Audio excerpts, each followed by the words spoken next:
पाद प्रथम थर पाई ओडिसा माटे पड़ो कि भाग्यर कथा आमे ताको सो चोखरे देखिबा। हां अरे सेही पाई केते दूर लोक माने चूड़ा चावल बांधी एठी आसी बहुत समय ला अभ्यास कर रहउछ हैला लोकनी मानव रूप रे देखंतु तो हमको मुक्ति देवा पाई आसीचंती।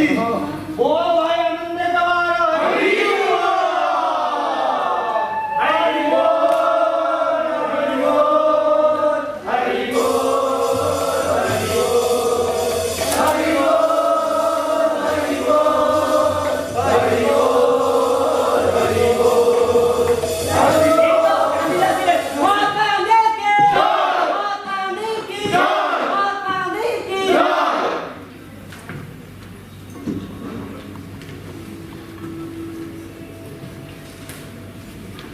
प्रिय ओडिशार भाई और भौणी मान आज 1921 मसीहा मार्च 23 तारीख दोल पूर्णिमा चारिआडे होली खेल जो महात्मा को आपण माने देखिया पई एते दिन धरि उत्कंठ होई चाहि रही से आज आपण मान सामने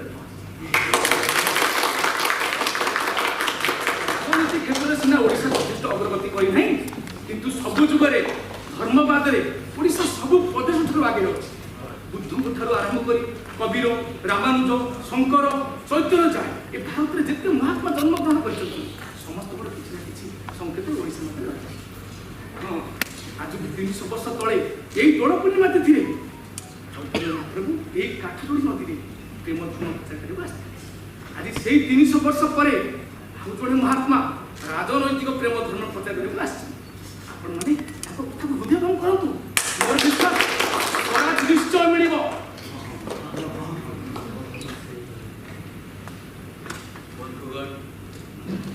से स्वराज कथा कहूँ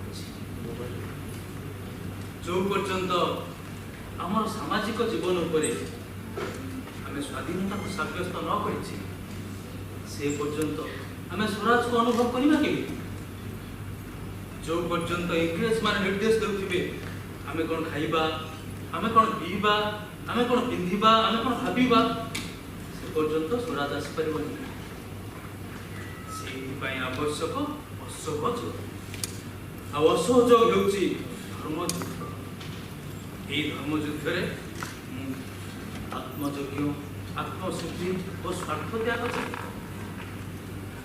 রাজনীতি যে মানে অত্যাচারী সেমানକୁ দমন କରିବା ବହୁତ ଧର୍ମ କିନ୍ତୁ শয়তান ମାନଙ୍କୁ ଆମେ ତରବାରରେ ଜୟ କରିପାରିବା ନାହିଁ ତାଙ୍କଠାରୁ ଦୂରରେ ରହିଲେ ସେମାନେ ଆପେ ଆପେ କ୍ଷମତାହୀନ ହେଇଯିବେ ସେଇଥିପାଇଁ ମୁଁ 7ଟି ପ୍ରସ୍ତାବ ରଖିଛି।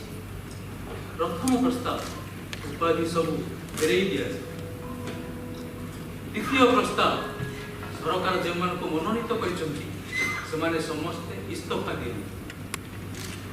तृतीय प्रस्ताव सरकारी उत्सव सब वर्जन करा। चतुर्थ प्रस्ताव सरकारी स्कूल और कॉलेज पिला समस्त को उठे। पंचम वकील माने विदेशी कोर्ट सब वर्जन कर।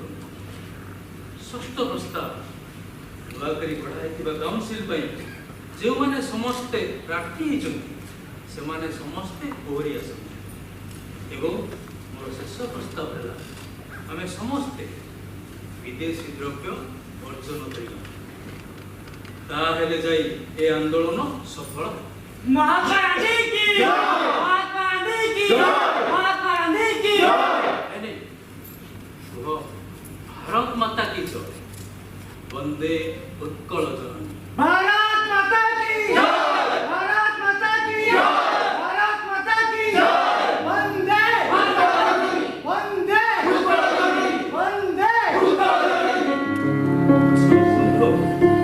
संध्याराम को विनोद विहार सभा जोग देवा पड़े।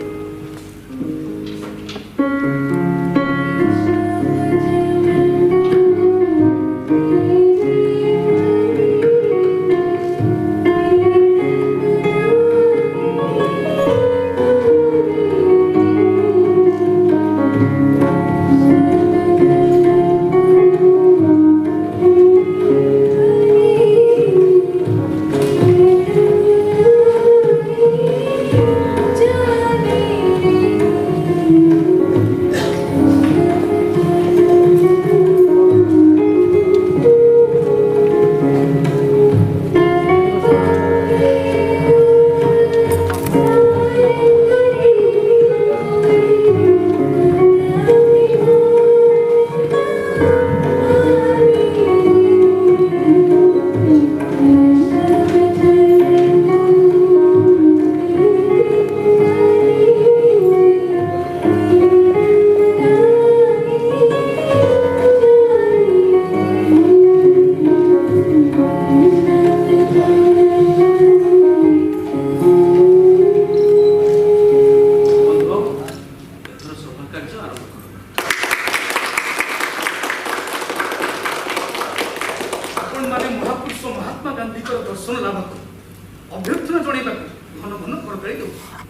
किंतु मु जाने हम ब्रिटिश सरकार ए देशवासी को प्रत्येक भारी डरुछन से माने भलो भाव जानिछंती भारत रे जो 33 कोटी लोक एक स्थान रे ताली मारा शिखिबे सेदिन ए देश रे लक्ष्य इंग्रेजी तो सरकार पुरी रो दुर्भिक्ष समय सरकार नीरव रही निजे गांधी महात्मा मास्टर से दुर्भिक्ष दृश्य को देखिया आपण माने सुन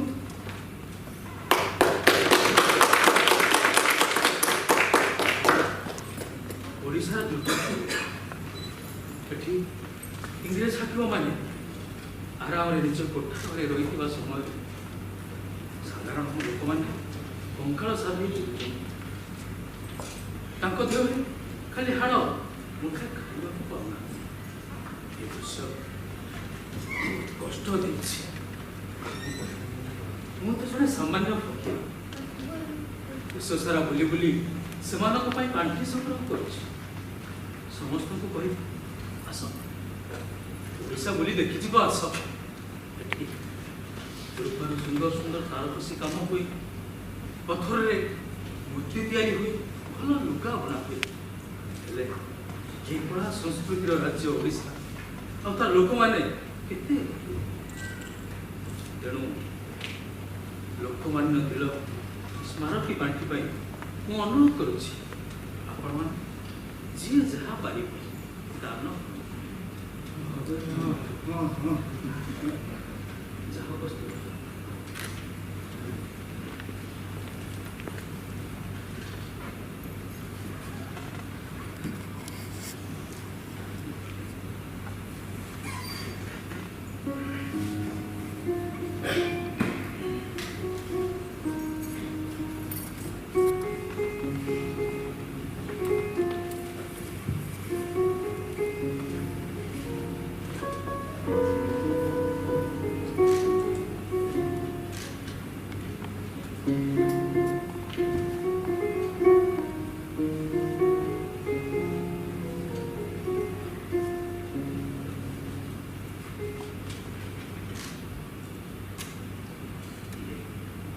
पैसा नुहे गहना नुहे ये गरीब लोक मानकर रक्त आपण मैंने आज जो भावे निज रक्त को उत्सर्ग कर दृढ़ विश्वास स्वराज्य आमको निश्चय मिल सभा सांग आपण मान जो किसी प्रश्न पचार था गांधी जी इंग्राजी शिक्षा आम जातीय जीवन मंच को आक्रांत कर सारे याद्वारा विभिन्न संप्रदाय मध्य एकता आसी खराब बोली कहते इंग्रेज माने जो उद्देश्य शिक्षा नीति प्रचलन करते आज तार फल ठीक ओलटा जदि इंग्रेज माने भारत को आसी ना पृथ्वी अन्य देश लोक मान भली आम भी निज निज बाट उन्नति करम देश में मोगल माने राजनीति करुले आम इंग्रेजी पढ़ी था किंतु से देशर भाषा और साहित्य जाना तमें इंग्रेजी पढ़ जड़े जातीयतावादी भारतीय जेमती पढ़ा उचित सेमती पढ़ निज संस्कृति की भूली जाओनी कि सेमानकर दास हुए इंग्राजी शिक्षा हमको दुर्बल कर कहीं कहते खाली दुर्बल कर आम बुद्धि विकास बाधा सृष्टि आम मैंने समस्त माइची आई जाइए अकबर के समय राणा प्रताप जन्म औरंगजेब के समय छत्रपति शिवाजी मुंड टेकी किंतु इंग्रेज मानकर 150 वर्ष शासन काल भितर जड़े के राणा प्रताप कि छत्रपति शिवाजी मुंड टेकी पार्टी इंग्रेज समय जन्म होता गणजातर राजा माने इंग्रेज मानकर पॉलिटिकल एजेंट को देखिले अंटा भांगी मुंड नई सलाम कर निज विषय कौन करेंगे संस्कृत और हिंदुस्तानी शिक्षा न करी मोर जे केते बड़ क्षति होती से कथा मो निजे अनुभव कर किंतु जो शिक्षा मनुष्य को अन्यर दास कर दिए से शिक्षा पद्धति बंद होगा दरकार। महात्मा गांधी की जय, महात्मा गांधी की जय, महात्मा गांधी की जय। तू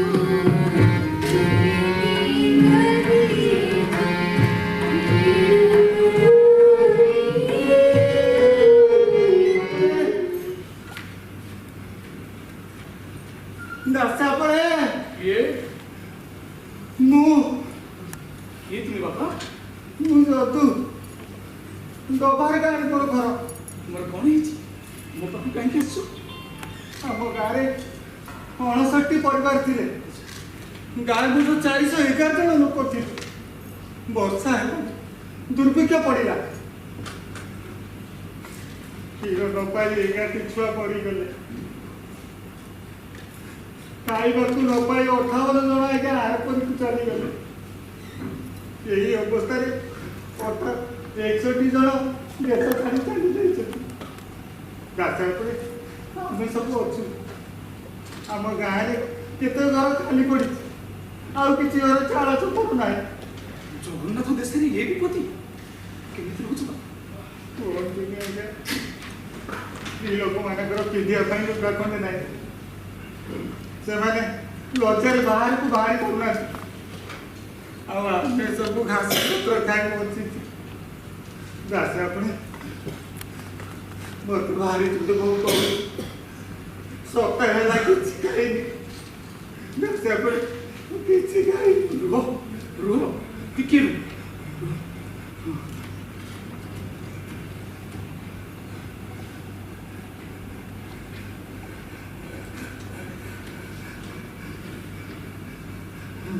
নিও নিও ভাত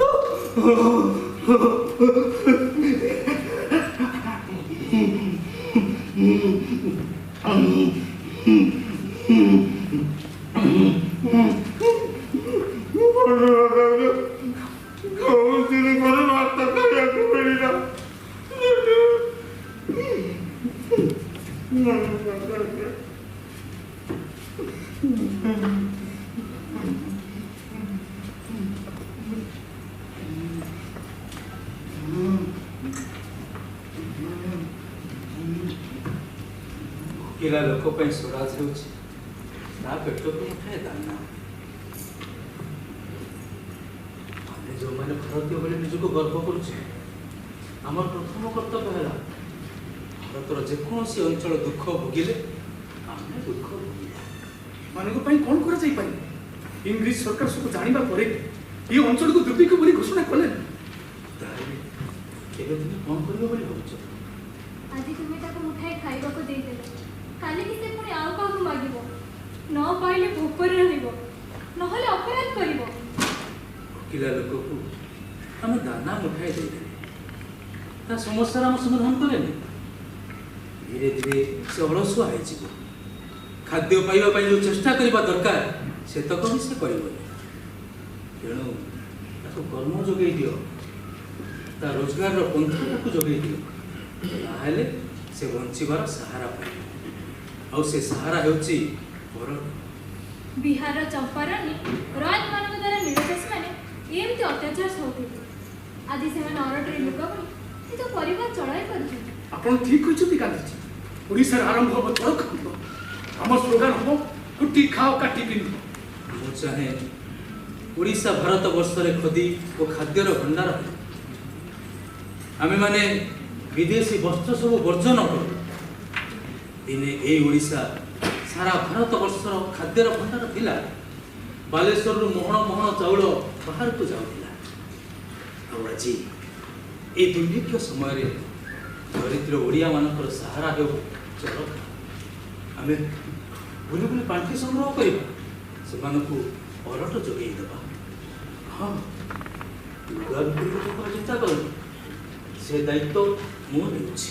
ଆପଣ ଭଗୀରଥ ଭଳି ବିକାଶର ଗଙ୍ଗାକୁ ଏ ଓଡ଼ିଶା ମାଟିରେ ବୁଆଇ ଦେଇଛନ୍ତି। ଆପଣଙ୍କ କଥା ନିଶ୍ଚୟ ପୂରଣ ହେବ। ଓଡ଼ିଶାର ଆରମ୍ଭ ହେବ ଚରଖା ଆମର।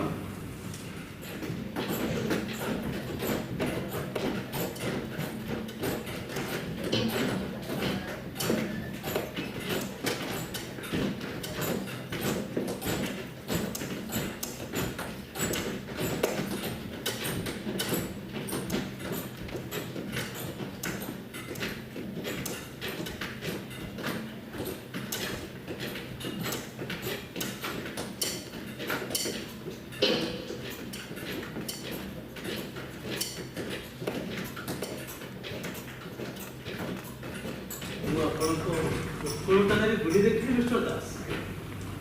ଦରିଦ୍ର ଓଡ଼ିଶା ରାଜ୍ୟରେ ଏମିତି ଏକ ହସ୍ତଶିଳ୍ପ କାରଖାନା ପ୍ରତିଷ୍ଠା କରିବା ସାହସର କଥା। ଏଭଳି ଭାବନା ଆପଣଙ୍କ ମନକୁ ଆସିଲା କେମିତି? ଦେଖନ୍ତୁ ଗାନ୍ଧୀଜୀ, ଓଡ଼ିଶାର ଜମି ବଢ଼ୁନି କିନ୍ତୁ ଜନସଂଖ୍ୟା ହୁ ହେଇ ବଢ଼ି ଚାଲିଛି ଏବଂ ସେହି ଅନୁସାରେ ଖାଦ୍ୟର ସମସ୍ୟା ମଧ୍ୟ ବଢ଼ି ବଢ଼ି ଚାଲିଛି। ତେଣୁ ସେହି ସମସ୍ୟାର ସମାଧାନ କରିବା ପାଇଁ ଓଡ଼ିଶାରେ ହସ୍ତଶିଳ୍ପ ଏବଂ କଳକାରଖାନା ବଢ଼ିବା ନିହାତି ଦରକାର। ଆପଣ ଦେଖନ୍ତୁ, ଭୂମିକୁ କର୍ଷଣ କଲେ ଯେମିତି କୃଷିର ଅଭିବୃଦ୍ଧି ହୁଏ, ସେମିତି ହାତକୁ କର୍ଷଣ କଲେ ଶିଳ୍ପର ଅଭିବୃଦ୍ଧି ହେବ। ମୁଁ ଆପଣଙ୍କ ସହିତ ସମ୍ପୂର୍ଣ୍ଣ ଏକମତ। କିନ୍ତୁ ମୋର ଏଇ କଥାକୁ କେହି ବୁଝୁନାହାନ୍ତି। କୃଷି ଆଉ ଶିଳ୍ପ ଭିତରେ ଯେଉଁ ମୌଳିକ ଭେଦ ରହିଛି, ଆପଣ ଦେଖନ୍ତୁ, ଆମେ ଯଦି ଯୁବକମାନଙ୍କୁ ଶ୍ରମର ମହତ୍ଵ ବିଷୟରେ ନ ବୁଝେଇବା ତାହେଲେ ସେମାନେ ଅଳସୁଆ ହେଇଯିବେ। ଆଉ ଖାସ୍ ସେଇଥିପାଇଁ ମୁଁ ଆପଣଙ୍କର ଅରଟ ଅଭିଯାନକୁ ସମ୍ପୂର୍ଣ୍ଣ ସମର୍ଥନ କରୁଛି। ଏଇ କାରଖାନାରେ, ଏଇ ଟାନେଲରେ ଆଗରୁ ମୋର ଇଂରେଜମାନେ କାମ କରୁଥିଲେ, କିନ୍ତୁ ଏବେ 75 ଜଣ ଓଡ଼ିଆ ବେକାର ଯୁବକ ଏଠି କାମ କରୁଛନ୍ତି। ହଁ, ଏ ଦିଗରେ ବଙ୍ଗଳାର ସତୀଶ ଚନ୍ଦ୍ର ଦାସଗୁପ୍ତ ବି ଅନେକ କାମ କରୁଛନ୍ତି। ହଁ, ତାଙ୍କର ମୋର କାର୍ଯ୍ୟକ୍ରମର ଶୈଳୀ ପ୍ରାୟ ଏକା। ଆମେ ମଲା ଗୋରୁ ଚମଡ଼ାର ଜୋତା ତିଆରି କରୁ, ଗୋବଧୂକୁ ଆମେ ନିଶ୍ଚିତ କରିଛୁ। ତେଣୁ ଯୋଉ ଗୋରୁକୁ କଂସେଇ ମାରିଥାଏ ଆମେ ତାର ଚମଡ଼ା ଗ୍ରହଣ କରୁ। ଆଚ୍ଛା, ଆପଣ ନିଜେ କାମ ଶିଖିଛନ୍ତି? ହଁ, ମୁଁ ନିଜେ ଶିଖିଛି ଏବଂ ଏମାନଙ୍କୁ ମଧ୍ୟ ଶିଖେଇଛି। ଯଦି ମୁଁ ଶିଖିବାକୁ ଚାହିଁବି ମୋତେ ଶିଖେଇଦେବେ? ମୁଁ ଭାବୁଛି ସାବରମତୀ ଆଶ୍ରମରେ ଗୋଟିଏ ଛୋଟ ଟାନେଲ କରିବି। ନିଶ୍ଚୟ, ଆପଣ ଯଦି ଚାହିଁବେ ମୁଁ ଆପଣଙ୍କୁ ନିଶ୍ଚୟ ସାହାଯ୍ୟ କରିବି। କିନ୍ତୁ ଆପଣଙ୍କ ଭଳି ଜଣେ ବିଜ୍ଞ ଲୋକ ଆମର ଅସହଯୋଗ ଆନ୍ଦୋଳନକୁ ସମର୍ଥନ ନ କରିବା ମୋତେ ତ ବଡ଼ ଆଶ୍ଚର୍ଯ୍ୟ ଲାଗେ। ଆମ ଭିତରେ ମତ ପାର୍ଥକ୍ୟ ରହିଛି। ଦେଖନ୍ତୁ, ମୁଁ ମୋ ବିବେକ ଦୃଷ୍ଟିରୁ ଆପଣଙ୍କର ଏ ଅସହଯୋଗ ଆନ୍ଦୋଳନକୁ ସମର୍ଥନ କରିବାକୁ ଆପଣ ଆମ ଅସହଯୋଗ ଆନ୍ଦୋଳନକୁ ସମର୍ଥନ କରନ୍ତି, କିନ୍ତୁ ଆପଣଙ୍କର ଚିନ୍ତା ଓ ବିଚାରଧାରାକୁ ମୁଁ ସମ୍ମାନ କରେ। କାରଣ ଆପଣ ହିଁ ଓଡ଼ିଶା ବିଷୟରେ ଚିନ୍ତା କରିପାରନ୍ତି। ଦେଖନ୍ତୁ, ପୂର୍ଣ୍ଣାଙ୍ଗ ଓଡ଼ିଶା ପ୍ରଦେଶ ଗଠନ କରିବା ମୋର ମୂଳ ଲକ୍ଷ୍ୟ। ଆପଣ କୁହନ୍ତୁ ଗାନ୍ଧୀଜୀ, ଓଡ଼ିଶା ବୋଲି ଗୋଟେ ରାଜ୍ୟ ଅଛି? କଟକ, ପୁରୀ, ବାଲେଶ୍ୱର, ମାନ୍ଦ୍ରାଜ ବଙ୍ଗ ପ୍ରେସିଡେନ୍ସି ଅଣ୍ଡରରେ, ଆଉ ଗଞ୍ଜାମ, କୋରାପୁଟ ମାନ୍ଦ୍ରାଜ ପ୍ରେସିଡେନ୍ସି ଅଣ୍ଡରରେ, ଆଉ ସମ୍ବଲପୁର ସହିତ 7ଟି ଗର୍ଜାତ ଅଞ୍ଚଳ ଏବେ ମଧ୍ୟପ୍ରଦେଶ ଅଣ୍ଡରରେ। ତାହେଲେ ଆପଣ କୁହନ୍ତୁ ଗାନ୍ଧୀଜୀ, ଓଡ଼ିଶାର ସୀମା କେଉଁଠି? ଆଉ ସେ ଓଡ଼ିଶା ସୀମାରେ ଥିବା ଅଧିବାସୀ ମାନେ ତାଙ୍କର ପିଲାମାନେ କୋଉ ଭାଷାରେ ପାଠ ପଢ଼ିବେ? ଏ କଥା ମୁଁ ଯେତେ ଥର ଉଠେଇଲେ ବି ମୋ କଥାକୁ କେହି ଶୁଣୁନାହାନ୍ତି। ସେଥିପାଇଁ ଆପଣଙ୍କ ନିଜର ଲୋକମାନେ ଯାଏ। ଆପଣ ଓଡ଼ିଶା ଛାଡ଼ି ଏହାର ମନ୍ତ୍ରୀପଦ ଗ୍ରହଣ କଲା ପରେ ବହୁତ ଲୋକ ଏ କଥାକୁ ବିରୋଧ କରୁଛନ୍ତି। କିଏ କ'ଣ ଭାବିଲା ନ ଭାବିଲା ସେଥିରେ ମୋର ଯାଏ ଆସେ ନାହିଁ। ମୁଁ ଯାହା ଠିକ୍ ମନେ କରେ ତାହା ହିଁ କରେ। ଆପଣ ଦେଖନ୍ତୁ,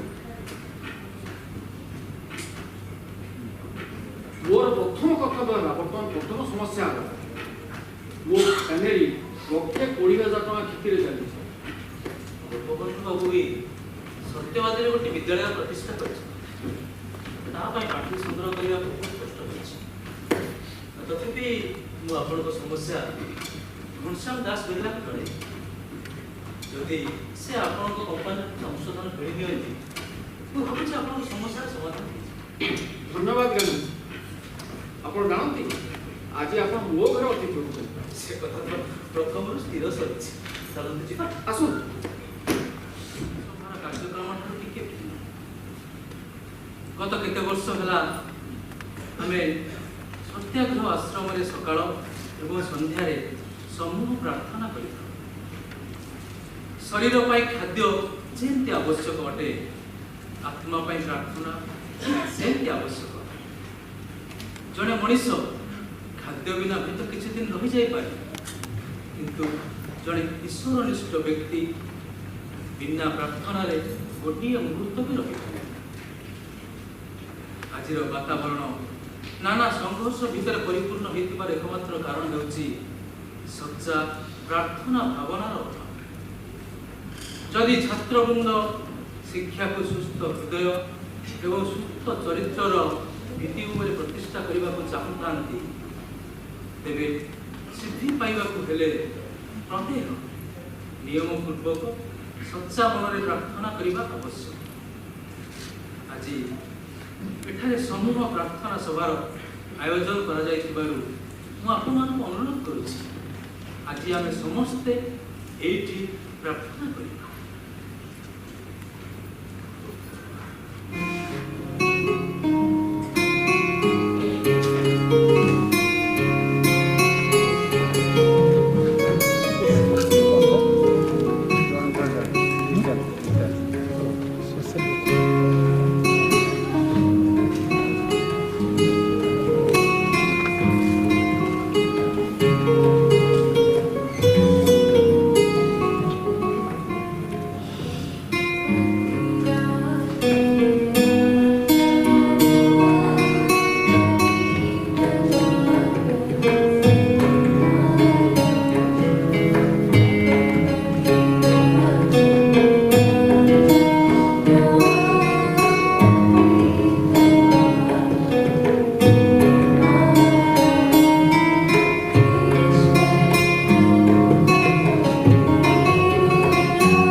डिसेम्बर 5 तारिख छत्रपुर ब्रह्मपुर छात्र मान भाषण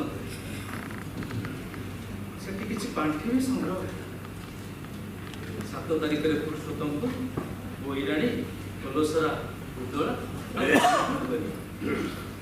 पाठरे देहटा भी बहुत खराब गोटे दिन रंभा राजप्रसाद रही आज रंभार बाणपुर दे बोलगढ़ पहुंची गंजामरे आम मुख्य समस्या हूँ ब्रह्मपुर को नहीं आंध्र ओडिशा विवाद से गस्तर खबर कौन से संवादपत्र प्रकाश करे तथापि आमको आगे पड़ो ओडिशार विकास दिगरे चिंता करने पड़ो केवे ओडियाकर दुख घुंचब से आम चिंता सेप्टेम्बर 15 लिखी आस एथर ओडिशा बुली देखी आस से पुरी लाल साहेब मान कोठा देख पुरी 10 माइल दूर देख अस्थि कंकाल सार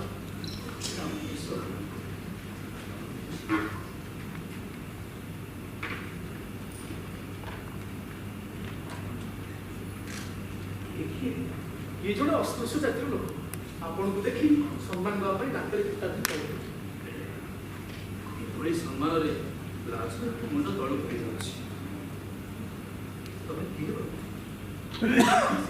मदन ये 6 माइल दूर आम गाँ बोलगड़ बजार को काठ मुंडी आसते काठ बिकवा शुणिली आपण महापुर आई गोरा पुलिस आपको देखा करने मत मना कर मानिला तेरे आपको देखा करने चली आस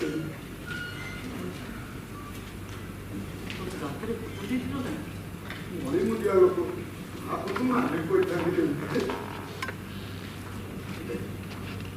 मत जो मान्य देव मत शक्ति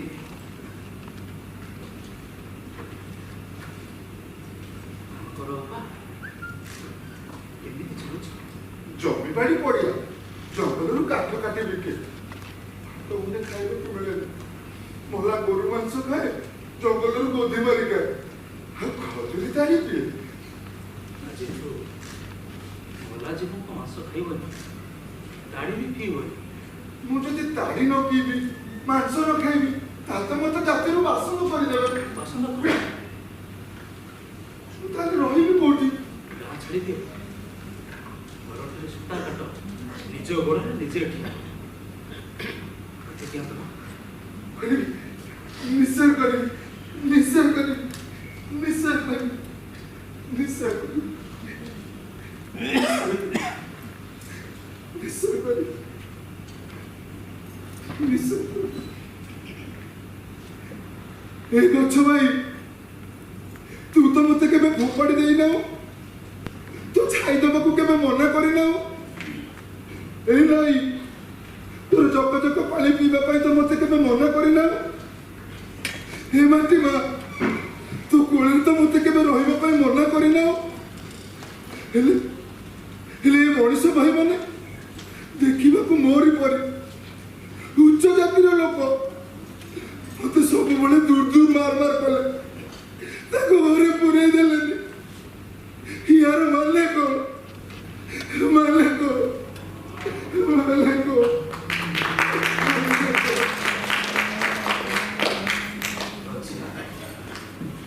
ଆମର ଲଜ୍ଜା, ସେମାନଙ୍କର ଲଜ୍ଜା।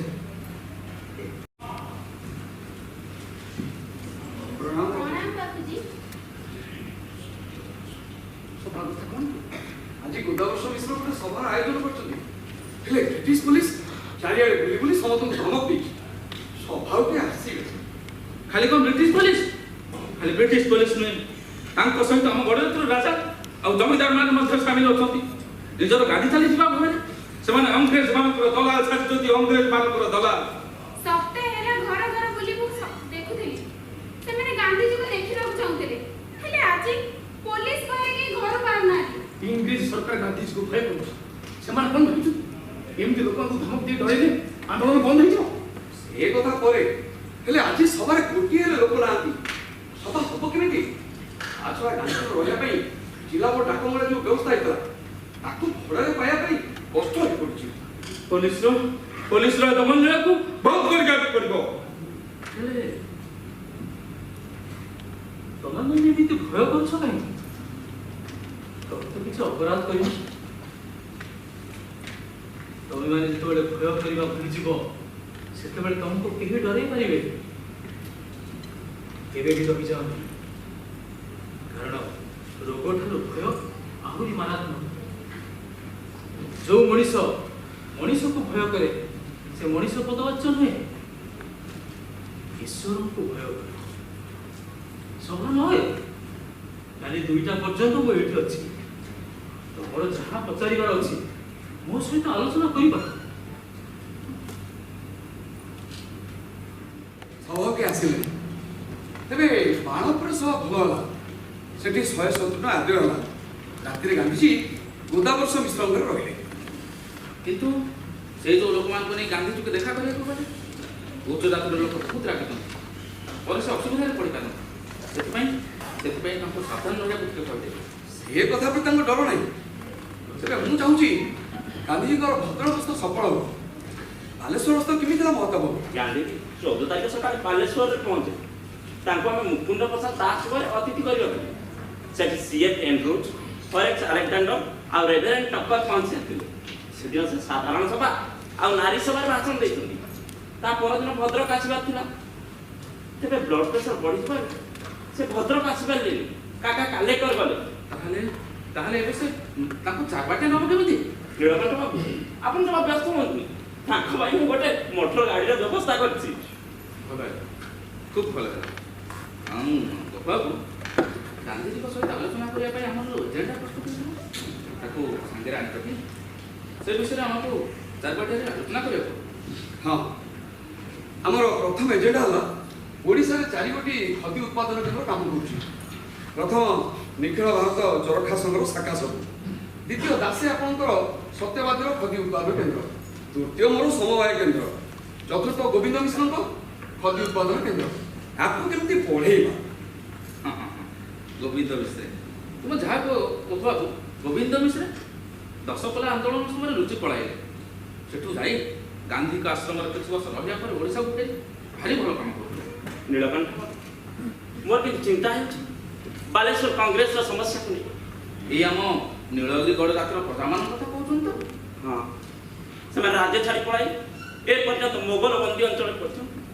ସେମାନଙ୍କ ଥଇଥାନର କିଛି ବ୍ୟବସ୍ଥା ଏଇ କିଛି ଦିନ ତଳେ ଇଂରେଜ ଅଫିସରମାନେ ଆସି ମୋର ବାଲେଶ୍ୱର ପ୍ରଜାତନ୍ତ୍ର କାର୍ଯ୍ୟାଳୟ ଖାନ୍ତଲାସ କରିଛନ୍ତି। ଆଉ ତା ଉପରେ ମକଦ୍ଦମା ଚାଲିଛି। ସେଥିଲାଗି ଆମେ ତୁମ ସହିତ ଅଛୁ। ମକଦ୍ଦମା ପାଇଁ ଚିନ୍ତା କରନ୍ତୁନି। ତେବେ ସବୁଠାରୁ ବଡ଼ ସମସ୍ୟା ହେଉଛି ଚାନ୍ଦିପୁର ଅଞ୍ଚଳରେ ଗୋଚର ଜମି ସବୁକୁ ସରକାରୀ ଅଫିସରମାନେ ବନ୍ଦୋବସ୍ତରେ ନିଜ ନାଁରେ କରି ନେଇଛନ୍ତି। ସେଥିଲାଗି ଶହ ଶହ ଗ୍ରାମବାସୀ ତାର ପ୍ରତିବାଦ କରୁଛନ୍ତି। ପ୍ରତିବାଦ କଲେ କ'ଣ ହବ? ଏଇ ଇଂରେଜ ପଲିଟିକାଲ ଏଜେଣ୍ଟ ମାନେ ଏଥିରେ ଜମା ମୁଣ୍ଡ ପୁରଉନାହାନ୍ତି। ଗାନ୍ଧୀ ଯଦି ହାୟର ଲେଭେଲରେ ଏ କଥା ଉଠେଇବେ ତାହେଲେ ହୁଏତ କିଛି ସମାଧାନ ହେଇପାରେ। ସବୁ ଜମି କ'ଣ ଇଂରେଜ ଅଫିସରମାନେ ନେଇଛନ୍ତି? ତା ଭିତରେ ଆମ ଲୋକମାନେ ବି ଅଛନ୍ତି। ସେଇମାନଙ୍କ ପାଇଁ ତ ଆଜି ସେଇମାନଙ୍କ ପାଇଁ ତ ଆମ ଆନ୍ଦୋଳନର ଏ ଅବସ୍ଥା। ଏଇ ଦେଖୁନାହାନ୍ତି କେତେ ବର୍ଷ ହେଲାଣି କନିକା ରାଜାଙ୍କ ବିରୁଦ୍ଧରେ ପ୍ରଜାମାନେ ଆନ୍ଦୋଳନ କରି ଆସୁଛନ୍ତି। ଆପଣ ଠିକ କହିଛନ୍ତି। କିନ୍ତୁ ରାଜାଙ୍କୁ ଅଂଗ୍ରେଜମାନେ ଘଣ୍ଟ ଘୋଡ଼େଇ ରଖୁଛନ୍ତି। ସେଥିପାଇଁ ମୁଁ ସ୍ଥିର କରିଛି এই ବିଷୟରେ ଗାନ୍ଧୀଜୀଙ୍କ ସହିତ ଆଲୋଚନା କରିବି।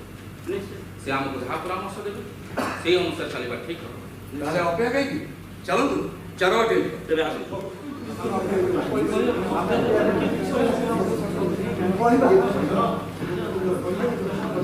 এই তো গান্ধী যাচ্ছিলে। হরি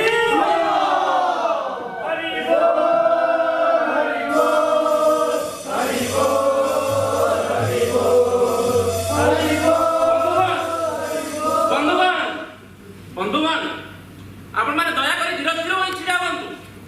ଗାନ୍ଧୀଜୀ ଆସିଛନ୍ତି, ଆପଣମାନଙ୍କ ସହ ଦେଖା ହେବେ ଆଉ ଆପଣମାନଙ୍କ ସମସ୍ୟା ଶୁଣିବେ। ତେଣୁ ଦୟାକରି ଆପଣମାନେ ନିରବତା ଅବଲମ୍ବନ କରନ୍ତୁ ଏବଂ ଶାନ୍ତି ଶୃଙ୍ଖଳା ବଜାୟ ରଖନ୍ତୁ। ମୁଁ ଆସିଛି ତୁମମାନଙ୍କୁ ଦେଖା କରିବି, ତୁମଠାରୁ ପାଣ୍ଠି ସଂଗ୍ରହ କରିବି। ସେହି ଟଙ୍କା ତୁମ ଅଞ୍ଚଳର ବିକାଶରେ କାମରେ ଲାଗିବ। ମୁଁ ବହୁତ ଖୁସି ଯେ ତୁମେମାନେ ଆନନ୍ଦ ମନରେ ମୋତେ ଦାନ କରିଛ। ମୋର କିଛି କହିବାର ଅଛି। ଠିକ ଅଛି ଠିକ ଅଛି। ଆପଣମାନଙ୍କର ଯାହା ସବୁ କହିବାର ଅଛି ଜଣ ଜଣ କରି କୁହ। ଜଣ ଜଣ ଗାନ୍ଧୀଜୀ ଏ ଦେଶର ବଜାରରେ ମୋର ଘର ଦ୍ୱାର ଗାଈ ଗୋରୁ ସବୁ ଭାସି ଯାଇଛି। ମୋ ଫସଲ ବି ନଷ୍ଟ ହେଇଯାଇଛି। ମୁଁ ଏବେ କଣ କରିବି ଗାନ୍ଧୀଜୀ? ସରକାର କର୍ତ୍ତନ ବଢଉଛନ୍ତି, ସେଥିପାଇଁ ଆମ ଲୋକମାନେ କଲିକତା ଚାଲି ଯାଉଛନ୍ତି। ମୁଁ ଫୋନ କରିବି ନହେଲେ। ରାଜା ମହାରାଜା ନୁହେଁ କି ଇଂରେଜ ଶାସକ ନୁହେଁ। ମୁଁ ତମ ଭଳି ଜଣେ ସାଧାରଣ ଫକୀର। ତଥାପି ମୋ ଦ୍ୱାରା ଯାହା ହେବ ମୁଁ ନିଶ୍ଚୟ ସାହାଯ୍ୟ କରିବି। ଆପଣ ଚାହିଁଲେ ସବୁ କିଛି କରିପାରିବେ। ତମମାନଙ୍କର ବିଶ୍ୱାସ ରଖିବାକୁ ଭଗବାନ ମୋତେ ଶକ୍ତି ଦିଅନ୍ତୁ। ଆମ କଥା କଣ? କେବେ କନିକା ରାଜାର ଅତ୍ୟାଚାର ବନ୍ଦ ହବ? କନିକା ରାଜା! କନିକା ରାଜା! କନିକା ରାଜା! ନିରବ ହୁଅ। ଏମିତି ସ୍ଲୋଗାନ ଦେଲେ ସମସ୍ୟାର ସମାଧାନ ହବନି। ମୁଁ ତୁମମାନଙ୍କ ନେତା ଚକ୍ରଧର ବେହେରାଙ୍କ ସହିତ କଥା ହେବି। ତୁମମାନଙ୍କର ଯାହା ଆପତ୍ତି ଅଭିଯୋଗ ଅଛି ସେ ଅଦାଲତର ଆଶ୍ରୟ ନେବ। ଏବେ ତୁମମାନେ ଯାଅ ତମ ସମସ୍ୟା ବିଷୟରେ ଗାନ୍ଧୀଜୀଙ୍କ ସହିତ ଆଲୋଚନା କର। ଯାଅ ଯାଅ।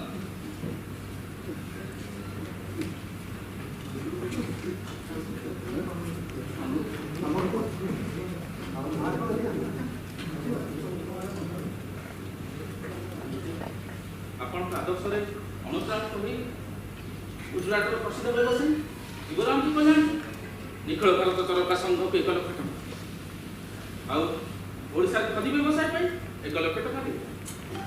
ଶିବରାମ ତାଙ୍କ ସ୍ତ୍ରୀ ଭଦ୍ରକରେ ଆଶ୍ରମ କରିବେ। ଈଶ୍ୱରଲାଲ ବ୍ୟାସ ଓ ଗୁରୁବାଇ ସଂସାର ଛାଡ଼ି ସେବା ବ୍ରତ ଲାଗି ସ୍ୱରରେ ଆଶ୍ରମ କରିବେ। ବିଶ୍ୱାସ ସ୍ୱାଧୀନତା ନିଶ୍ଚୟ ମିଳିବ। ସ୍ୱରାଜ ଆଉ ବେଶୀ ଡେରି ନାହିଁ।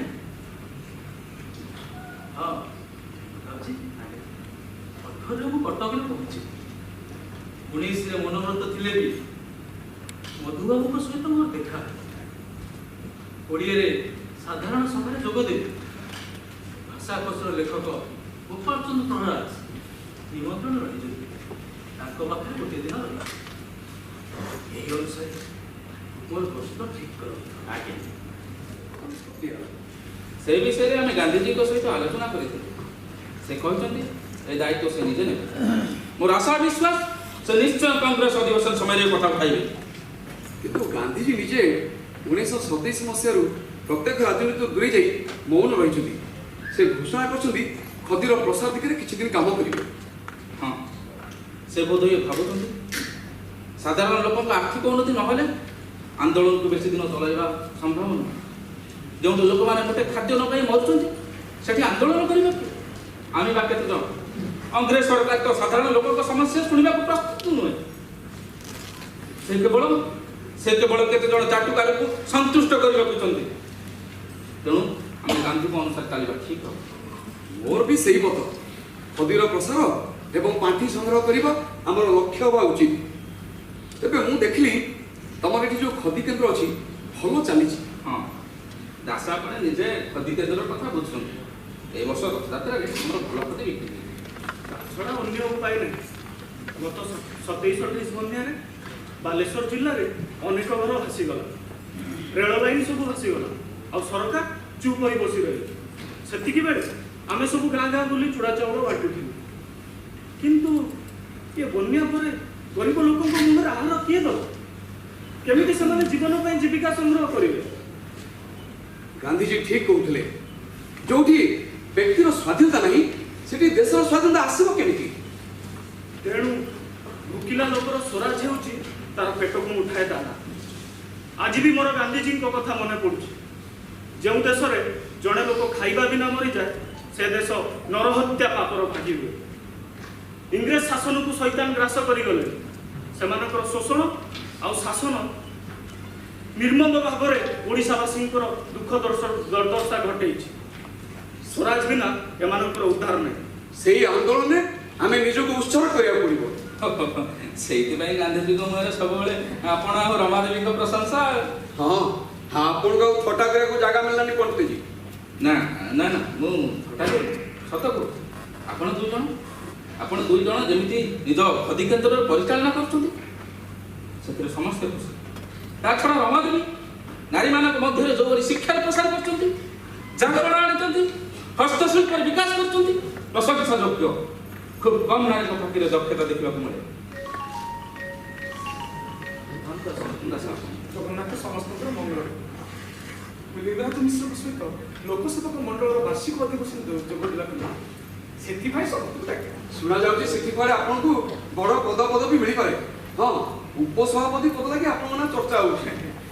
ମୁଁ ଜଣେ ସାଧାରଣ କର୍ମୀ, ମୋର ସେ ବଡ଼ ପଦପଦବୀ ଲାଗି ଆଦୌ ଲୋଭ ନାହିଁ। ହଁ ଦାସ ଆପଣ ଯଦି ହେଇପାରିବ ଆମର ଓଡ଼ିଶାରେ ସୀମା ବିବାଦ ବିଷୟରେ ଟିକେ ଉଠାଇବେ। ହଁ, ସେ କଥା ମୁଁ ମନେ କରୁଛି। ପିଲାମାନେ ସେମାନଙ୍କ ଉପରେ ସତ୍ୟବାଦୀ ବିଦ୍ୟାଳୟ ଆଉ ସତ୍ୟବାଦୀ ପ୍ରେସର ଦାୟିତ୍ୱ ରହିବ। ସମାଜ ଯେମିତି ନିୟମିତ ପ୍ରକାଶ ପାଇବ। ହଁ, କିଛି ସନ୍ଦେହ ପତ୍ର ଆଜ୍ଞା। ଆପଣ ଟିକେ ନିଜ ସ୍ୱାସ୍ଥ୍ୟର ଯତ୍ନ ନେବେ ଦାସ। ଆପଣ ଗତ 8 ବର୍ଷ ହେଲା ଆପଣ ଯେମିତି ଖଟୁଛନ୍ତି ସବୁବେଳେ ରୋଗରେ ପଡ଼ୁଛନ୍ତି। ସେଥିରୁ ତ 24 ମାସ ଗଲା ଜେଲ୍। ଆପଣ ନିଜେ ସୁସ୍ଥ ରହିଲେ ସିନା ଦେଶବାସୀଙ୍କ କଥା ବୁଝିବେ। ମୋ ଦେଶ ତ ଆଜି ଅସୁସ୍ଥ। ମୋ ରାଜ୍ୟରେ ମଧ୍ୟ ଲୋକମାନେ ଖାଇବାକୁ ପାଉନାହାନ୍ତି, ରୋଗ ବ୍ୟାଧିରେ ମରୁଛନ୍ତି। କିଛି ମୁଁ ମୋ ଯତ୍ନ କରୁନି। ମୋ ପାଇଁ ଆଦୌ ବ୍ୟସ୍ତ ହୁଅନ୍ତୁନି ପ୍ରିୟ। ଯୋଉଦିନ ଭାରତକୁ ସ୍ୱାଧୀନତା ମିଳିଯିବ ସେଦିନ ମୁଁ ସମ୍ପୂର୍ଣ୍ଣ ଭଲ ହେଇଯିବ। ଆପଣ ସବୁବେଳେ ହଉ ହଉ ଆସିବା, ମୋତେ କୃପା ସହ ଅପେକ୍ଷା କର।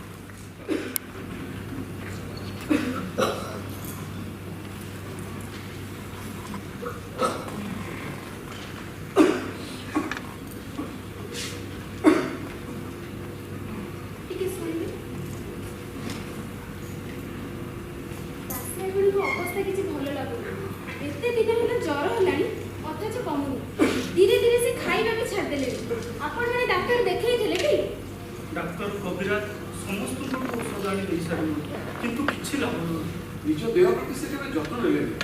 ଦିନ ରାତି ଲୋକମାନଙ୍କ ସାଙ୍ଗରେ ବୁଲିଲେ। ଖାଇବା ପିଇବା ଠିକ୍ ରହିଲାନି, ସବୁବେଳେ ଦେହ ଖରାପ ହେଲା। ମୁଁ କହିଲି ଟିକେ ଔଷଧ ଖାଅ, ସୁସ୍ଥ ହୁଅ। ସେ କ'ଣ ମୋ କଥା ଶୁଣିଲେ? ହଉ, ଆପଣମାନେ ବ୍ୟସ୍ତ ହୁଅନ୍ତୁ। ମୁଁ ପୁରୀରୁ ସର୍ଜନକୁ ଡାକୁଛି। ସେ ବୋଧେ ଆସି ପହଞ୍ଚିଥିବେ। ହୁଏତ ଆସିଲେଣି। ଆସନ୍ତୁ ଆସନ୍ତୁ ଆସନ୍ତୁ, ଆମେ ସମସ୍ତେ ଆପଣଙ୍କୁ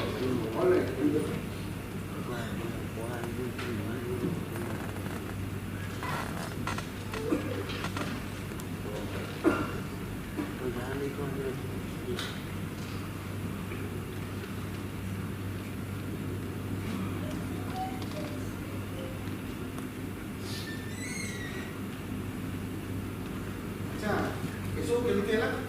ଗତ ଏପ୍ରିଲ ମାସରେ ସେ ଲାହୋର ଯାଇଥିଲେ ଲୋକସେବକ ମଣ୍ଡଳ ଅଧିବେଶନରେ ଯୋଗ ଦେବେ। ସେଠାରେ ତାଙ୍କୁ ଜ୍ୱର ହେଲା। ଆଉ ଆମ ଓଡ଼ିଆ କଲିକତା ୱାର୍କର୍ସ ମାନେ ତାଙ୍କୁ ଡାକିଲେ ସଂଗଠନ କରିବା। ସେଇ ଅବସ୍ଥାରେ ସେ କଲିକତା ଚାଲିଗଲେ। ସେଠାରେ ପୁଣି ଭୀଷଣ ଜ୍ୱର ହେଲା। ଆଉ ଆମେ ସମସ୍ତେ ଡାକିବାରୁ ସେ ଏଠିକି ଆସିଛନ୍ତି। ଏବେ ତାଙ୍କ ଅବସ୍ଥା କେମିତି ଅଛି ଆଜ୍ଞା? ସରି, ଗାଡ଼ି ବହୁତ ସ୍ଲୋ ଚାଲୁଛି। ବଞ୍ଚିବାର ଆଶା ବହୁତ କମ୍। ଡକ୍ଟର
जून 17 तारीख संध्या 7:25 रविवार नेत्र उत्सव उत्कलर से अनिर्बाण दीपशिखा लिभि गला समस्त प्रिय दासे आपणे चली गले मृत्यु महात्मा गांधी लिखिले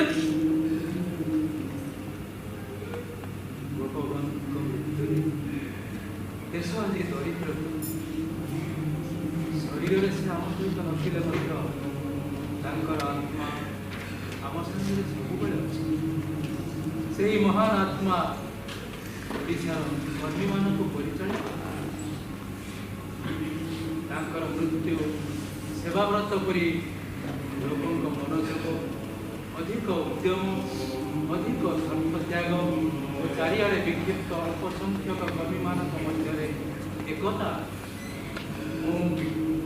बंधु बांधव और बहु अनुगामी को समवेदना ज्ञापन ओडिया भितर जातीयता भाव सृष्टि ओडिया प्रति समर्पित व्यक्तित्व दीनजनकर बंधु गोपबंधुंकर महाप्राण विश्व मोर देह ए देश माटीरे देशवासी चली जातु पिठीरे देशर स्वराज्य पथे जेते गाड़ पुरु तही पड़ी मोर मांस हाड़ विश्व मोर देह माटीरे देशवासी चली जातु पिठीरे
गोटे मुख्य कारण होउछि ब्रिटिश समय लवण शिल्पर ध्वंस साधन आम घर पछपटर समुद्र अथच आम लुण मारी पारू लुण मारे टिकस दबु किंतु लिवरपुल लुण तैयारी ए देश में बिक्री हो आम भाई मैंने बेला कंसा बंधा पकई से लुण किणवे ए अन्याय बर्दाश्त कर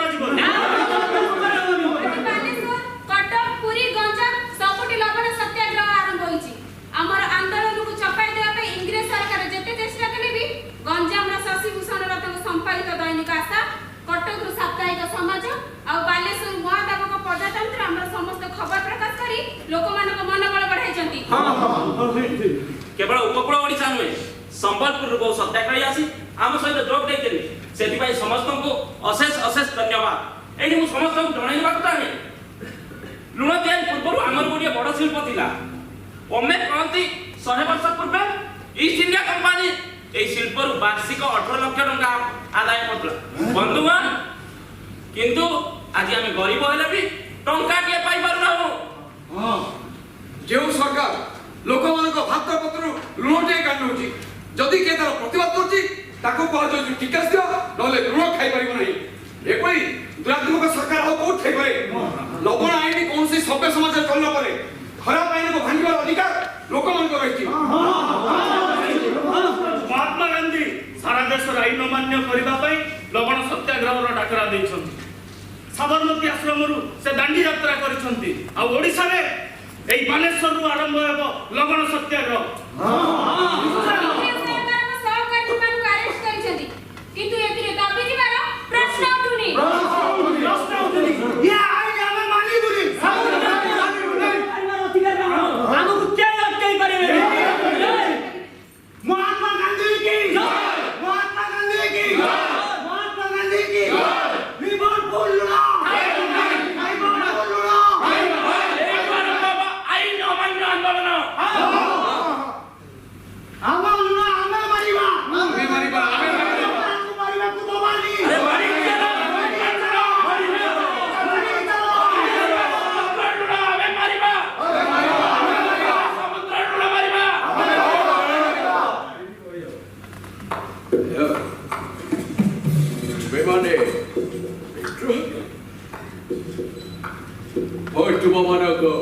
warning does. Kana shilaka amaku asiwaku try kirna. Adare 144 kara labi karana. So I ku amanna kari kana shilaka samudra kulako jai farine. Yes master हेरिबार प्रश्न उठे देखिबा हमको किया कहबो आमे समुद्र और बात पुरा मारू Really?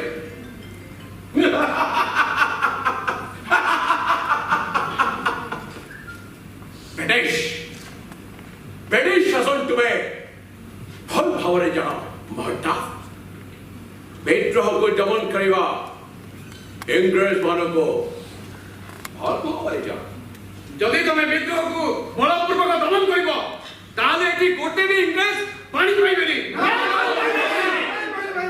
अरे भाई के किनिबो आसो के किनिबो किनो ए दरिया को युद्ध पड़िया आसी त देसनो हे के किनिबो किनो हे के किनिबो किनो हे के किनिबो किनो हे के किनिबो किनो अब तुम भारत को होने थारे warning does. I warn you once again. जदि तुम्हें माने हाइल को अमान्य करो अबे लाठी चार्ज करेगो रक्त लाठी काटरो लाठी लुहारा हमरो छाती मोहनो हमरो मोत्री जानो कसनो हमरो छाती अरे कसनो हमरो छाती अरे रक्त लाठी काटरो लाठी रक्त लाठी काटरो लाठी रक्त लाठी काटरो लाठी रक्त लाठी काटरो लाठी रक्त लाठी काटरो लाठी रक्त लाठी काटरो लाठी रक्त लाठी काटरो लाठी रक्त लाठी काटरो लाठी सिपाही Yes, sir.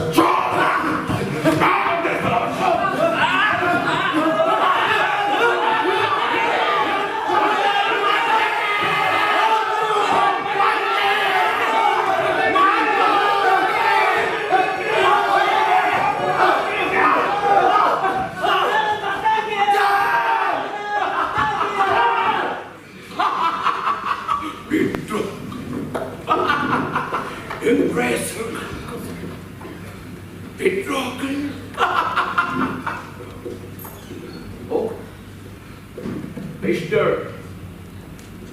Hare Krishna Mahata. And you, Gopabandhu Chaudhary, you are under arrest. Hey!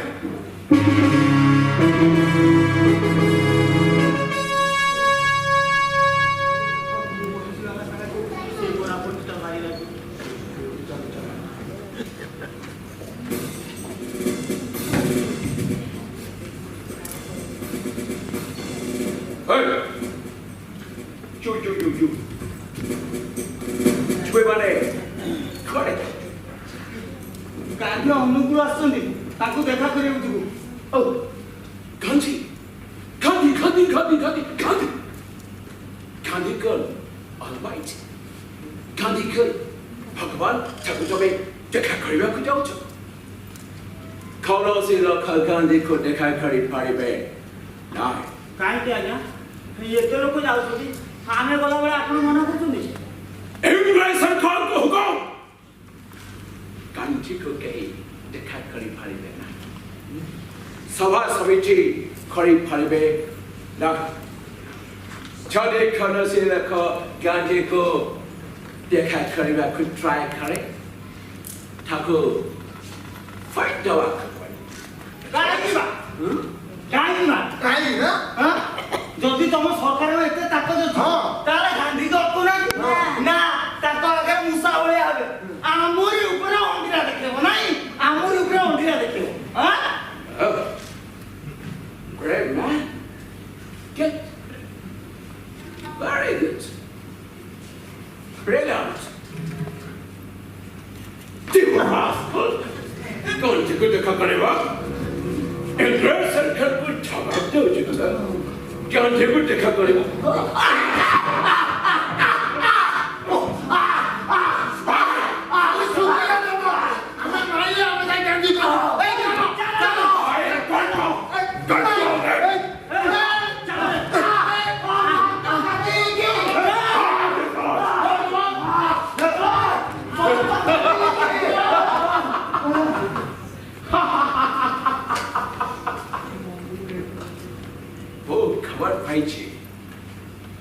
Gandhi Sambalpur रे पहुंचे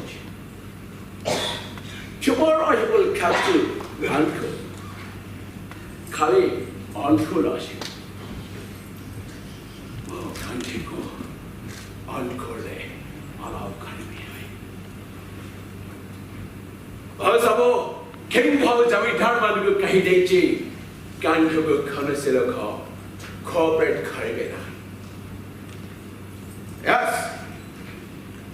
High school students बंदे को कह दिया आज इस संडे है भी सेवानी करा एग्जाम है वो Yes, sir. Yes sir. Next. कौन से लोगों को गांधी को देखा करेगा को दिया नहीं Yes, sir. Sir, ସେମାନେ ଯଦି ଗଛ ମୂଳେ ଦରି ବିଛାଇ ମିଟିଂ କରିବେ No. Impossible. तुम्हें वाले गाँव बोले लोग वाले को थमाक दिया समारोह को छठाव बनी क्यों गांधी को कौन से लोग देखा करी भाई में नहीं अब वो गांधी को अनकुल रे एंट्री कराई देवी नहीं गांधी सबक बोले कौन करो चुते से खबर हमको करे क्या करें now you come with me Yes, sir. come ଆମର ଭଉଣୀ ମାନେ ଏବଂ ଛାତ୍ରଛାତ୍ରୀ ମାନଙ୍କୁ ଉଦ୍ବୋଧନ ଦେଇଥିଲେ ଏହି ମାସ 9 ତାରିଖରେ ହରିଜନ ପଦଯାତ୍ରା ଆରମ୍ଭ କରୁଛନ୍ତି ଶ୍ରୀକ୍ଷେତ୍ରରୁ ତାଙ୍କରି ଆହ୍ୱାନରେ ଆମର ସାଧାରଣ ପିଲାମାନେ ଏବଂ ଛାତ୍ରଛାତ୍ରୀ ହରିଜନ ଛାତ୍ରଛାତ୍ରୀମାନେ ଏକାଠି ପାଠ ପଢୁଛନ୍ତି ଷ୍ଟେସନ ରୋଡ ପାଖ ସଦାକର ସୁପକାରଙ୍କ ଖମାର ଘରେ ଏକ ହରିଜନ ହଷ୍ଟେଲ ଖୋଲା ହେଇଛି ଆମେ शिल्पाल विधि आम विधि ये आरंभ करने विच्छिन्नांचल मिश्रण दाबी एवं उत्कल स्वदेश गठन दाबी आम आरंभ करूँ महात्मा जी को अनुरोध करुचु से वर्तमान किसी वक्तव्य करूँ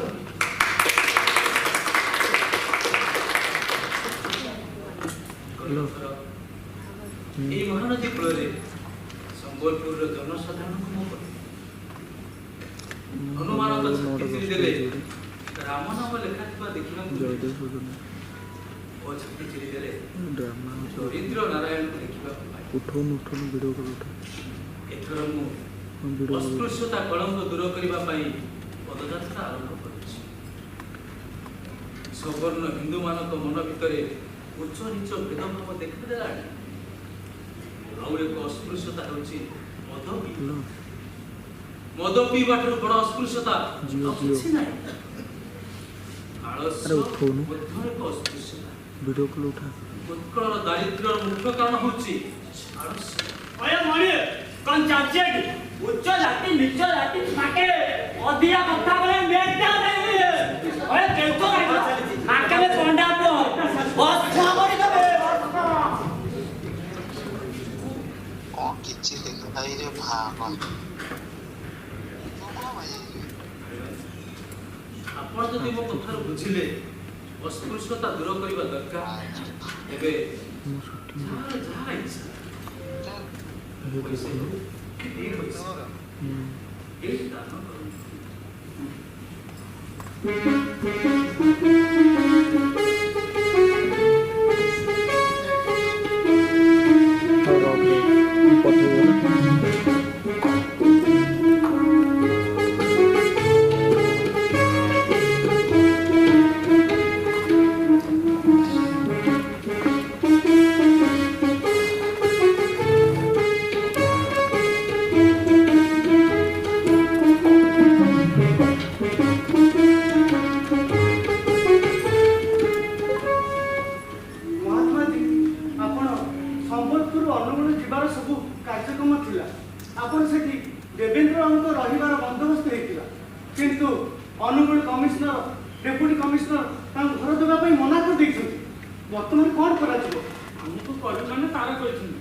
Himagiri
गांधीजी सहित आमर यात्रा आरंभ है। दयाकोरी समस्त श्रृंखलार सहित ए पदयात्रा को सफल करतु। वंदे मातरम, वंदे मातरम, वंदे मातरम।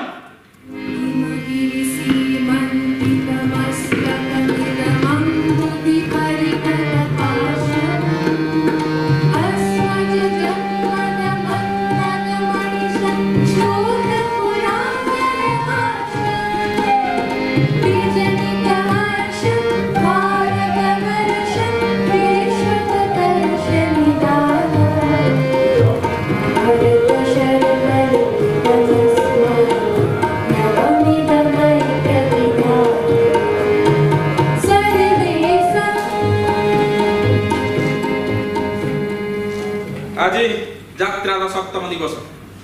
यही सप्तम दिवस आम बालिअंतार कुंज बिहारी मंदिर में पहुंची जाइए। एवं स्वयं गांधीजी हरिजन मान को नहीं मंदिर भीतर को प्रवेश करेंगे। आमे महात्मा गांधी को मंदिर प्रवेश पर आमंत्रण करूँ। आज आम हरिजन मान को ये मंदिर प्रवेश करने को आमंत्रण करूँ।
गांधीपाटना आसी पहुंच जाइछंती। एठी हमर किछि कार्यक्रम रहिछि। कटक रो भद्र व्यक्ति ओ भद्र महिला आछंती।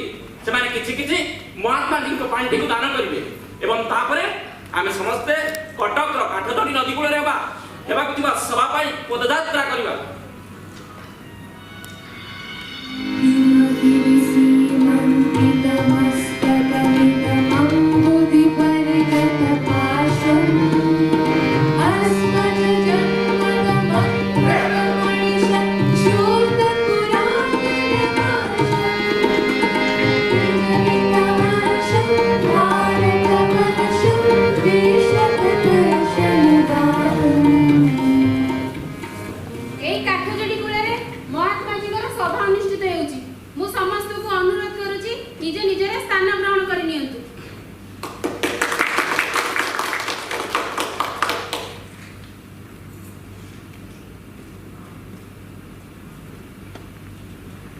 ଗାନ୍ଧୀଜୀ ପଦଯାତ୍ରା ମଝିରେ କଂଗ୍ରେସ ଅଧିବେଶନରେ ଯୋଗ ଦେବା ପାଇଁ ପାଟନା ଚାଲିଗଲେ।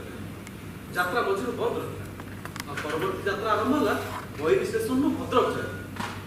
ଏହି ଯାତ୍ରାକୁ ବାଧା ଦେବା ପାଇଁ ଇଂରେଜ ପୋଲିସ ସବୁ ପ୍ରକାର ଉଦ୍ୟମ କରିଥିଲେ। ଭାରତ ମାତା କି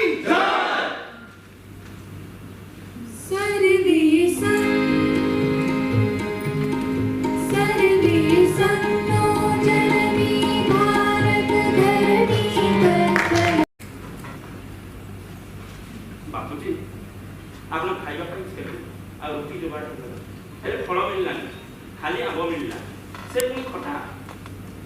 ଠିକ ଅଛି, ସେ ଆମ୍ବଟା ମତେ ଦେ।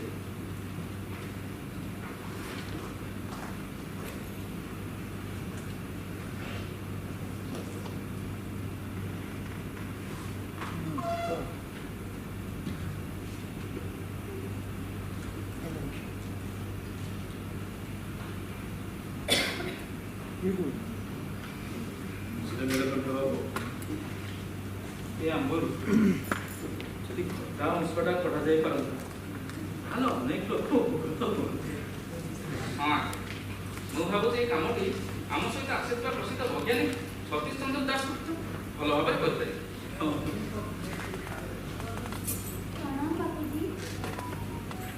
ପ୍ରତାପଜୀ ତ ଭଣ୍ଡାରୀକି ଅପେକ୍ଷା କରିଛି। ଏ ପୁଣି କିଏ?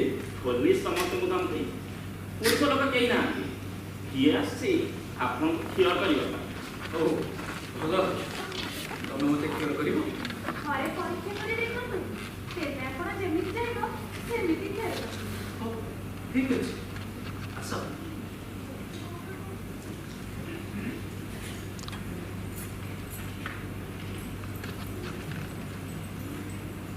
ହଁ, ନିଶ୍ଚଟାକୁ ଛାଡ଼ି ଦେଇ ବାକି ସବୁଆଡ଼େ ଭଲ ଭାବେ ସଫା କର।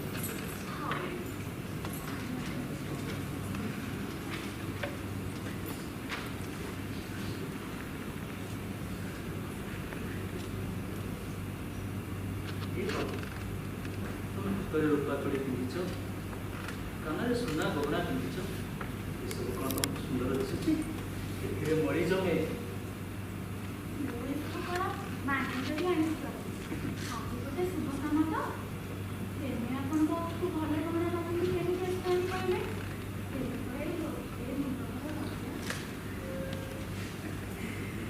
ମୁଁ ରଜା ହେଇ କିଛି ପିନ୍ଧିଛି, ଦୁଇ ଖଣ୍ଡ ପ୍ରବଳ ଧୋତି। ତମେ ବି ଏସବୁ ଆଉ କିଛି ପିନ୍ଧିବନି, ଯାହାଠୁ ଆଣିଛ ତାକୁ ଫେରେଇ ଦେବ। ହଉ।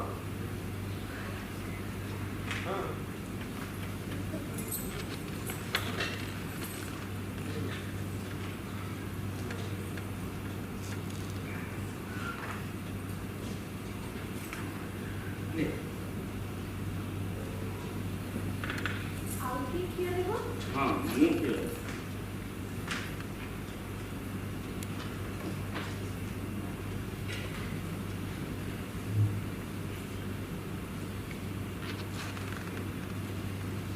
ରମା, ତୋ ନାଁ କ'ଣ?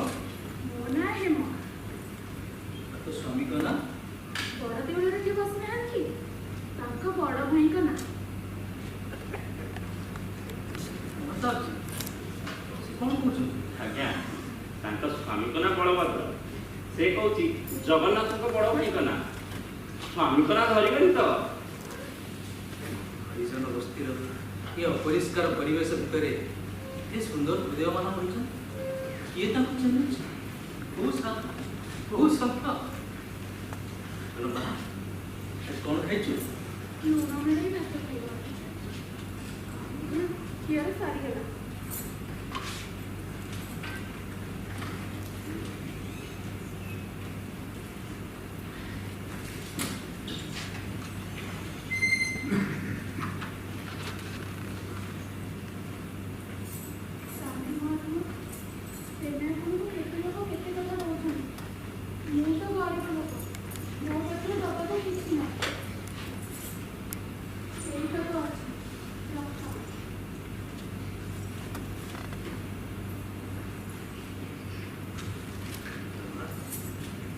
ତୁ ଆଜି ତ ଦିନ ଯାକର ରୋଜଗାର ମତେ ଦେଇଦେଲୁ। ସାରା ଦେଶର କଥା ତ ଦେଇଛ ନା। ଆମେ ସମସ୍ତେ ନଦେଲେ ତୁମେ କାମ କରିବ କେମିତି?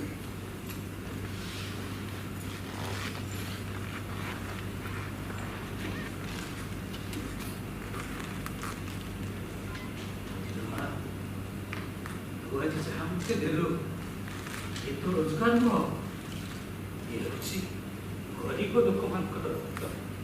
ଆଉ ଏହି ରକ୍ତରେ ଆମକୁ ସ୍ୱାଧୀନତା ନିଶ୍ଚୟ ମିଳିବ, ସ୍ୱରାଜ ଆମକୁ ନିଶ୍ଚୟ ମିଳିବ। महात्मा गांधी की ଜୟ महात्मा गांधी की ଜୟ ଜୟ ଜୟ।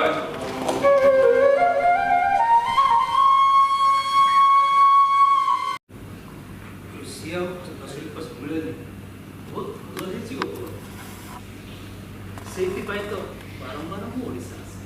ଆପଣଙ୍କର ଏଇ ଓଡ଼ିଶା ପ୍ରତି ଭଲ ପାଇବା ଯୋଗୁଁ ତ ଓଡ଼ିଶା ଆଜି ସ୍ୱତନ୍ତ୍ର ପ୍ରବେଶ ହେଇପାରିଛି। ଆଉ ଆପଣ ଏଇ ଭାରତକୁ ସ୍ୱାଧୀନତା ଦେବେ ଏ ବିଶ୍ୱାସ ଆମର ରହିଛି। ବୁଝିଲ ମତବ ଆଜ୍ଞା, ଏହି ଝିଅଟି ସବୁବେଳେ ମୋ ମନ ଭିତରେ ରହିଛି। ଆମର ହରିଜନ ପଦଯାତ୍ରା ବେଳେ ଏ ସୁନ୍ଦର କାମ କଲେ ଯେ ମୁଁ ଥରେ କହିଥିଲି ନା, ଆଙ୍କ ପ୍ରେମରେ ମୁଁ ପଡ଼ିଯାଇଛି। ଓଡ଼ିଶାବାସୀ ବି ଆପଣଙ୍କ ପ୍ରେମରେ ପଡ଼ିଯାଇକି ବାବୁଜୀ, ତା ନହେଲେ ଏତେ ବଡ଼ ସମ୍ମିଳନୀ କ'ଣ ସମ୍ଭବ ହେଇଥାନ୍ତା? ଏସବୁ ପାଇଁ ମୁଁ ତୁମମାନଙ୍କୁ ଧନ୍ୟବାଦ ଜଣାଉଛି।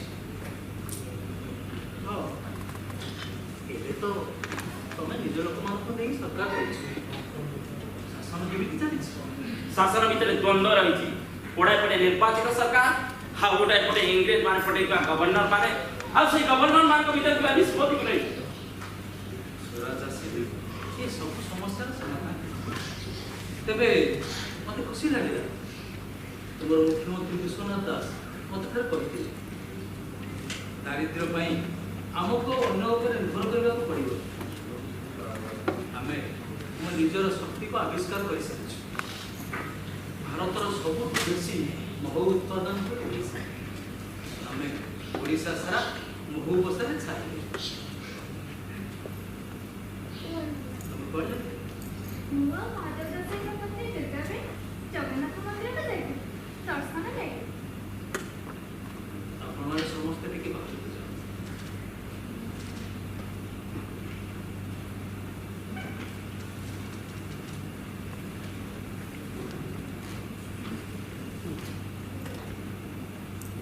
ହଁ, ମହାଦେବ ଦେଶାଇଙ୍କୁ ପଠେଇଦେବୁ। ମୋର ଅନୁମତି ନେଇ ଜଗନ୍ନାଥ ଦର୍ଶନ ଲାଗି ତୁମର ଅନୁମତି ନେବା କ'ଣ ଦରକାର ଥିଲା? ତାହେଲେ ତମେ କେଉଁ କାମ ପାଇଁ ମୋର ଅନୁମତି ନେବ ଆଉ କେଉଁ କାମ ପାଇଁ ମୋର ଅନୁମତି ନ ନେବ ଟିକେ ସ୍ପଷ୍ଟ କର। ତୁମର ବିରକ୍ତି ହେବା କାରଣ କ'ଣ ମୁଁ ବୁଝିପାରୁନି। ମୁଁ ଜଣେ ଗୁଜୁରାଟୀ ବଣିଆ ହେଇବି ଜଗନ୍ନାଥ ମନ୍ଦିରକୁ ଯାଉ। ଏହାର କାରଣ ନୁହେଁ ଯେ ସେ ମନ୍ଦିର ମୋର ଯିବାକୁ ମନା କରିଛି। ସେ ମନ୍ଦିରକୁ ହରିଜନ ପ୍ରବେଶ ନିଷିଦ୍ଧ। ଯେଉଁ ମନ୍ଦିରକୁ ହରିଜନ ଯାଉନାହାନ୍ତି ଆମର ସେଠିକି ଯିବାଟା ଉଚିତ ନଥିଲା। ସେ ଜଗନ୍ନାଥ କିନ୍ତୁ ତାଙ୍କ ଆଶ୍ରୟରେ ଯେଉଁମାନେ ଭୋଜି ଭାତ ଖାଉଛନ୍ତି ସେ କେବଳ ତାଙ୍କରି ନୁହେଁ। ହରିଜନମାନେ ସେ ମନ୍ଦିରକୁ ଯାଉନାହାନ୍ତି ଏକଥା ମୁଁ ଜାଣିନଥିଲି। ମୋର ଯିବାଟା ଭୁଲ ହେଇଛି, ମୁଁ ସେଥିପାଇଁ କ୍ଷମା ମାଗୁଛି।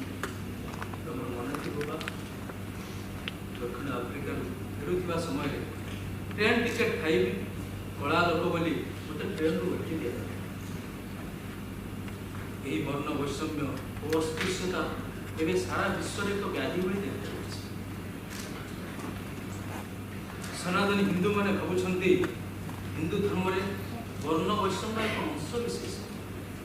ମୁସଲମାନ ମାନେ ଏବଂ ଖ୍ରୀଷ୍ଟିଆନ ମାନେ ଭାବନ୍ତି ହିନ୍ଦୁ ଧର୍ମରେ ଅସ୍ପୃଶ୍ୟତା ଛଡ଼ା ଆଉ କିଛି ନାହିଁ। ଆମେ ଯଦି ଏହି କଳଙ୍କକୁ ଦୂର ନ କରିପାରିବା ତାହେଲେ ଆମେ ହିନ୍ଦୁ ଆଉ ମୁସଲମାନଙ୍କ ସମସ୍ୟାର ସମାଧାନ କରିପାରିବା। ଦୁର୍ଗାବାଈଙ୍କ ମନ୍ଦିର ଯିବା ପାଇଁ ମୁଁ ଦୁଃଖିତ ଭାବୁଛି। ଅସ୍ଥିର ଭାବରେ ଦୋଷ ଦେବି। ତାଙ୍କ ଶିକ୍ଷା ପ୍ରତି ମୁଁ ଉପଯୁକ୍ତ ନଜର ଦେବି। ତାଙ୍କ ପ୍ରେମ ପାଇଁ ମୁଁ କିନ୍ତୁ ତମେ ମହାଦେବ, ତମେ ତ ହରିଜନ ପତ୍ରିକାରେ ସବୁବେଳେ ଲେଖି ଆସୁଅଛ ଅସ୍ପୃଶ୍ୟତା ବିରୁଦ୍ଧରେ। ତମେ କ'ଣ ଦୁର୍ଗାବାଈଙ୍କୁ ଉପଯୁକ୍ତ ଶିକ୍ଷା ଦେଇପାରିବ? ତାଙ୍କର ଭୁଲ ଶିକ୍ଷା ପାଇଁ ମୁଁ ଅନୁତପ୍ତ।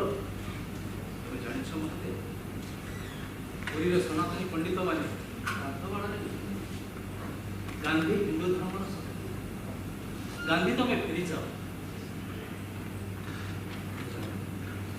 ଆଜି हिंदू धर्म उपरे तलवार चलती ये बुढ़ा बयस में पदयात्रा करुच्ची हिंदू धर्म नाश करवा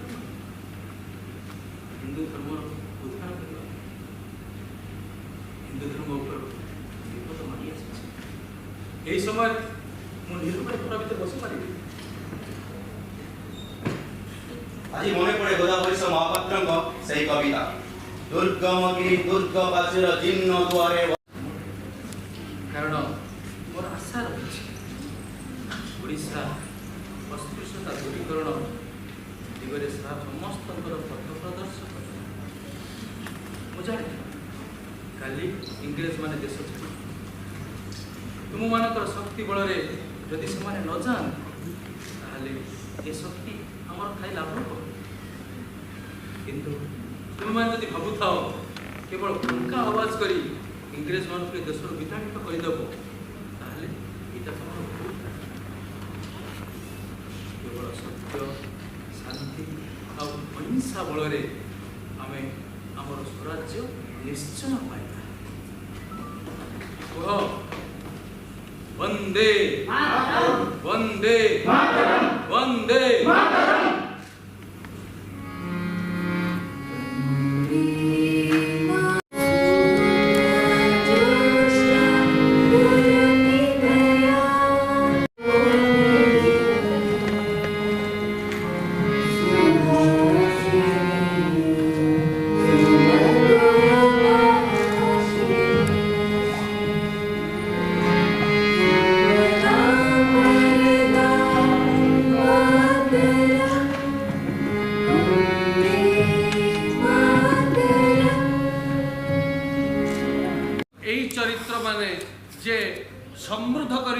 ओडिशा को मंजुल करिसंती एवं स्वर्णिम अक्षर रे मानकर नाम लिपिबद्ध होई रही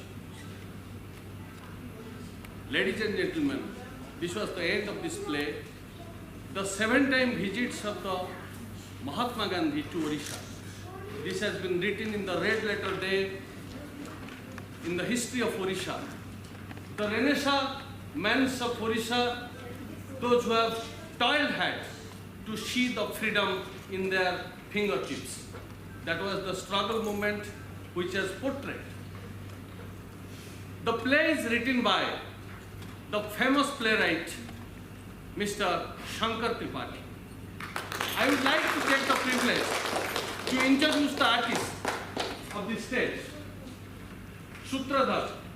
I request also Captain Atulya Mahapatra, sir, the President of Canvas.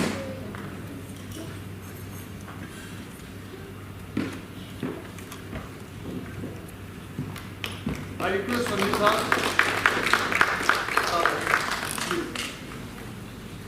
Madam, थोड़ा आए, Madam आए, माइक्रोफोन,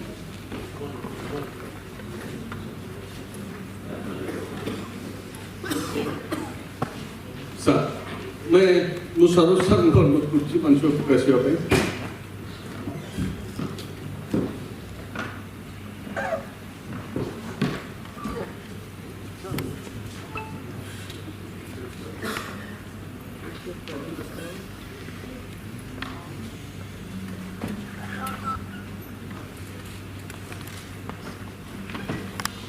जातिर पिता महात्मा गांधी को सम्मान जणेबा याठू गोटे भल माध्यम किसी ना मो विचार कि ना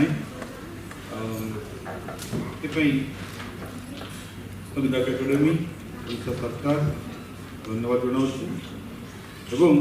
धन्यवाद जनाऊँ अनुज सुमन मिश्र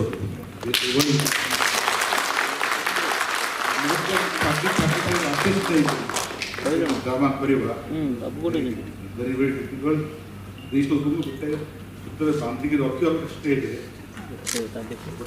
व्यापार एवं समस्त को धन्यवाद जनाऊँ एत सुंदर अभिनय कर 2 घंटा धरी बस रखते बोर हो सो मैं थिंक वी लर्न आम हिस्ट्री थिला गोपबंधु एमती करते मधुबाबू एमती करते I never knew honestly Madhubabu was not supporting Gandhi.